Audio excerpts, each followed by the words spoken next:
Alors, bonsoir. Beaucoup de candidats passent le TCF Canada et pourtant une grande partie d'entre eux n'obtient pas le niveau B2. Pourquoi? Ils pensent souvent que leur problème c'est la grammaire ou bien le vocabulaire. Mais ce n'est pas le vrai souci. La majorité échoue parce qu'elle ne connaît pas la stratégie de l'examen. Donc ce qu'on va expliquer dans cette vidéo et je vais vous montrer comment préparer efficacement chaque compétence de l'examen, quelles ressources gratuites utiliser pour progresser du niveau, on va dire, de B2 à atteindre, voire le C1, C2. Et je vais même vous donner des exemples réels de la tâche 3 de l'expression écrite avec un corrigé modèle d'environ 180 mots. Donc, si votre objectif est l'immigration au Canada ou l'obtention d'un niveau B2 voire C1, cette vidéo peut vraiment changer votre préparation et vous aider à obtenir l'objectif que vous souhaitez avoir. Donc, bonjour et bienvenue, je suis Ella Trabelsi, formatrice FLE avec un DALF C1 confirmé à 90% et spécialiste dans la préparation des examens de français comme le TCS, le DELF et le TEF Canada, ainsi que dans la formation pour les centres d'appel francophones. Donc, aujourd'hui, je vais partager avec vous les méthodes les plus efficaces pour réussir le TCF Canada, ainsi que des ressources gratuites que vous pouvez utiliser dès aujourd'hui. On va commencer la première partie. Donc, c'est comprendre le TCF Canada. Le TCF Canada évalue 4 compétences principales. La première compétence, c'est la compréhension orale, la compréhension écrite, la production orale ainsi que l'expression écrite. Donc, aujourd'hui, chaque compétence correspond à un niveau du cadre européen commun de référence pour les langues, A1 jusqu'à C2, et vous pouvez le mettre en considération avec le cadre canadien, bien sûr, le NCLC. Pour l'immigration au Canada, la majorité des candidats doit atteindre au moins le niveau B2 qui correspond au NCLC 7. Mais il faut savoir une chose très importante, que les compétences sont évaluées séparément. Vous pouvez, par exemple, obtenir C1 en compréhension orale, et c'est ce qui est fait d'après tous les résultats que je vois et que les gens partagent, mais B1 en expression écrite, même voire A2 à l'expression écrite. Pourquoi? C'est parce qu'il est essentiel de travailler chaque compétence avec une stratégie spécifique. Je sais que vous achetez les préparations des packs et vous préparez tout seul ou bien à l'aide d'un formateur ou bien d'un tuteur. Simplement, il faut bien avoir une stratégie de préparation. Parmi ça, les sources gratuites qui pourra vous aider. Donc, pour améliorer votre expression, on va dire tout d'abord votre compréhension du français, je vous recommande d'utiliser des ressources authentiques et gratuites. On commence par les podcasts. Les podcasts sont des excellents pour entraîner votre oreille. Une première ressource très utile, et je le dis à chaque fois, c'est le RFI Savoir. Je vous mettrai le logo de l'application ici, notamment dans elle, la rubrique Journal en français facile. Les informations sont présentées avec un débit plus lent et un vocabulaire plus accessible. Vous pouvez aussi utiliser des ressources pédagogiques de TV5 Monde, Apprendre le français, qui propose des vidéos, des exercices interactif pour enrichir votre vocabulaire et votre méthode de préparation. Et n'oubliez pas que dans TV5 Monde, vous avez déjà la simulation réelle de TCF que moi-même je l'utilise pour tester le niveau. Enfin, les podcasts d'actualité de France Inter sont très utiles pour les étudiants qui veulent atteindre le niveau B2 voire C1. Un conseil très important, essayez d'écouter au moins 10 minutes de français chaque jour. Pendant l'écoute, ne contentez pas d'écouter seulement. Posez toujours ces 3 questions et répondez. Quel est le sujet? Quelle est l'idée principale? Quel est le point de vue du journaliste. Deuxièmement, on passe aux interviews. Les interviews permettent de s'habituer à des situations de communication authentiques. Donc, vous pouvez par exemple regarder des interviews sur la plateforme Brut. Je vous mettrai, elle existe sur TikTok aussi. Écoutez des discussions sur France Inter ou bien regarder des reportages proposés par DV5 Monde. Ça vous aidera beaucoup aussi lors de la compréhension orale et surtout enrichir votre vocabulaire, que ce soit pour la production écrite ou bien pour la production orale. Après avoir écouté une interview, essayez de répondre aux 3 questions simples, toujours.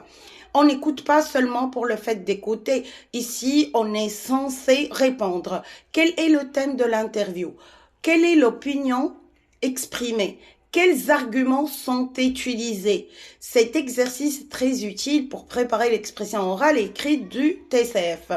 Et aussi, on a les débats qui sont particulièrement intéressants pour développer votre capacité à vous-même d'argumenter pour la production orale et la production écrite. Vous pouvez écouter des émissions de débat sur France Inter, des discussions d'actualité sur RFI, des programmes de société de DV5 Monde, de France Art. Tout ça pourra beaucoup vous aider lors de vos préparations. C'est pas uniquement ici, on prépare le vocabulaire, on prépare la grammaire, la conjugaison. Non, on doit savoir argumenter. Donc, lorsque vous écoutez un débat, entraînez-vous à identifier un argument pour et un argument contre. Donc, les avantages et les inconvénients. C'est exactement ce que l'on attend dans la tâche 3 de l'expression 3 et dont on va passer à traiter. Donc, l'expression écrite. Voici un sujet exemple. Je mettrai le sujet ici. Très proche de ceux que vous pouvez rencontrer lors de l'examen. Le sujet, qu'est-ce qu'il dit? Il dit aujourd'hui, de plus en plus d'entreprises proposent le télétravail à leurs employés. Pensez-vous que le télétravail soit une bonne solution pour l'avenir du travail? Présentez votre opinion en donnant des arguments et des exemples. C'est comme ça que vous aurez la tâche 3, ainsi que ça pourra aider les gens qui préparent le DELF B2. Donc, un exemple que j'ai écrit qui contient 180 mots. Donc, je vais vous le lire et je le mettrai ici. Je vais essayer de souligner ainsi les mots primordiaux à utiliser. Donc, on dit le développement du télétravail suscite aujourd'hui de nombreux débats. À mon avis, cette pratique représente une évolution positive du monde professionnel. Tout d'abord, le télétravail permet aux employés de mieux équilibrer leur vie professionnelle et personnelle. En travaillant depuis leur domicile, ils évitent les longs trajets quotidiens, ce qui réduit considérablement le stress et la fatigue. Par conséquent, ils disposent de plus de temps pour leur famille ou leurs activités personnelles. Par la suite, cette organisation peut également être bénéfique pour les entreprises. En effet, elle permet de diminuer certains coûts, notamment ceux liés au bureau et au transport. De plus, plusieurs études montrent que les employés travaillant à distance peuvent être plus productifs car ils sont moins exposés aux distractions présentes dans un bureau traditionnel. En revanche, il est important de maintenir un équilibre le télétravail ne doit pas totalement remplacer le travail en équipe, puisque les interactions entre collègues restent essentielles pour la créativité et la conclusion. Pour terminer, le travail constitue une solution intéressante pour l'avenir à condition qu'il soit utilisé de manière équilibrée. Et ça, c'était ma production écrite que je vous mettrai ici. Donc maintenant, on va expliquer pourquoi. Donc, pourquoi cette réponse peut viser le B2 ou C1? Cette réponse est efficace, on va dire, pour plusieurs raisons. Premièrement, la structure est claire. Qu'est-ce qu'on veut dire par structure claire? Est-ce que je vous incite à faire une introduction, deux arguments ainsi que des précisions, des exemples et une conclusion. Deuxièmement, le texte utilise des connecteurs logiques comme tout d'abord, ensuite, en revanche, pour terminer, en conclusion. Troisièmement, le vocabulaire est plus académique avec des mots comme évolution, productivité, cohésion, organisation professionnelle, télétravail. Enfin, les idées sont développées et illustrées par des exemples comme je viens de vous le dire.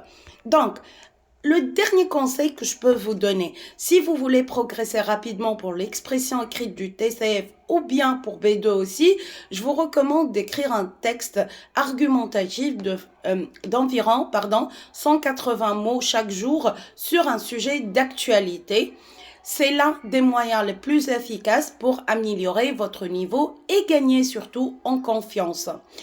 À la fin, si cette vidéo vous a aidé ou vous a plu, écrivez-le en commentaire. Quel niveau visez-vous au TCF Canada ou bien B2 ou C1 ou bien si vous avez essayé de faire l'examen et quelle est la compétence que vous trouvez est la plus dure.